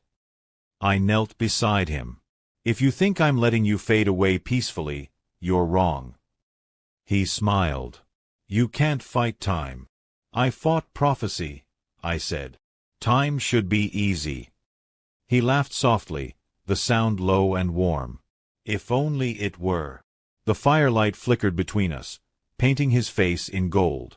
His eyes reflected both moons. "When I first met you," he said, "you were fire wrapped in fear. Now you're just fire." I smiled faintly. "And you're still shadow pretending it doesn't care." He leaned closer. "I stopped pretending a long time ago." The silence that followed said everything words couldn't. Outside, the wind howled across the plain, carrying the scent of snow and change. At dawn, I woke to find the fire out and Oren standing at the edge of the camp, staring toward the mountains. The world felt sharper, alive with something vast and unseen. I joined him quietly. "What is it?" I asked. He pointed to the horizon. "Do you see that?" At first, I thought it was mist. Then I realized it was light, pale gold, shimmering, rising from the mountain peaks like breath. It wasn't sunlight. It pulsed like the veil once had. "It's spreading," he said softly. "The bridge you made, it's reaching farther than we thought." I felt a strange mix of awe and dread. Is that good or bad? Depends who you ask. He looked at me then, his expression unreadable. You changed everything, Lyra. The dead walk in dreams now. The old magics stir again. The world isn't done evolving. I met his gaze. Neither are we. We climbed toward the mountains over the next 2 days. The higher we went, the more the world shimmered, not visibly, but in feeling. The air buzzed with quiet energy. Streams ran uphill, and the stars moved slower at night. On the 3rd night, we reached a plateau overlooking a valley filled with glowing mist. I could see faint silhouettes moving within, too tall, too slow to be human. Oren crouched, eyes narrowing. Spirits. Not hostile? I asked. Not yet. We camped on the edge, watching the valley shift. The mist pulsed faintly, rhythmic, like breathing. It's beautiful, I whispered. Everything dangerous starts that way, he said. But I couldn't look away. The mist seemed to pulse in time with my heartbeat. A faint whisper echoed in my mind. Not a word, but a feeling. Recognition. Welcome. When I looked down again, I realized the mist was rising, slowly, deliberately, reaching toward us. Oren drew his dagger. Lyra. It's not attacking, I said. It's answering. Answering what? Me. I stepped forward, ignoring his protest. The mist curled around my feet, cool but gentle. My mark, long gone, flared faintly again beneath my skin, as if remembering itself. And then I saw them, shapes forming within the mist. My mother. My father. Corin. Even my reflection. They stood in silence, not accusing, not angry, just watching. What is this? I whispered. The veil remembering itself, my mother's voice said softly. Every part of you that was lost. Every soul that touched your fire. I felt tears rise. Why show me this? Because you made the veil a bridge, she said. And bridges must be crossed. Oren stepped beside me, his voice low. She doesn't need to see this. My father's form looked at him and smiled faintly. She already sees. You both do. The mist began to glow brighter. My mother reached toward me, her hand passing through mine. You freed us, Lyra. But freedom is only the beginning. Now you must guide the living. I shook my head. I'm not a ruler. No, she said. You're a compass. Point them toward the light you carry. The mist began to fade, taking the visions with it. Wait, I whispered. Don't go. Her voice lingered as light scattered into the air. We never do. Then they were gone. Oren stood beside me, silent for a long time. Finally, he said, You're crying. I smiled through tears. You're observant. He hesitated, then reached out and brushed his thumb across my cheek. You shouldn't have to carry this alone. I'm not alone, I said softly. You're here. He looked at me, eyes glowing faintly in the dim light. Always. We descended the mountains as spring began to bloom. The snow melted into silver streams that ran beside our path, whispering secrets I couldn't quite catch. The world was awake now, truly alive. The veil's hum was everywhere, but softer, like the earth itself was singing. By the time we returned to the valley, the sanctuary had become a city. Towers rose from the ruins, built of stone and light. Wolves and vampires worked side by side. Children of both played in the open streets. For the first time in remembered history, there was laughter that didn't sound like defiance. It sounded like peace. Sarah met us at the gates, her smile wide, her eyes bright with pride. You were gone so long I thought the mountains swallowed you. Almost, Oren said. They were polite about it. She laughed. The world's been busy while you wandered. The council wants to see you both. The council chamber was new. No thrones, no crowns, just a circle of seats around a glowing sphere of light. Representatives of every race sat there. When I entered, they rose in silence. Lyra of the Veil, said the eldest human among them. We owe you everything. And yet the world changes faster than we can keep up. We seek guidance. I looked around the circle. Guidance, I echoed. You think I have all the answers? You carry the bridge in your blood, a young vampire said. The veil listens to you. I took a deep breath. Then listen closely. The world doesn't need a queen. It doesn't need gods. It needs memory.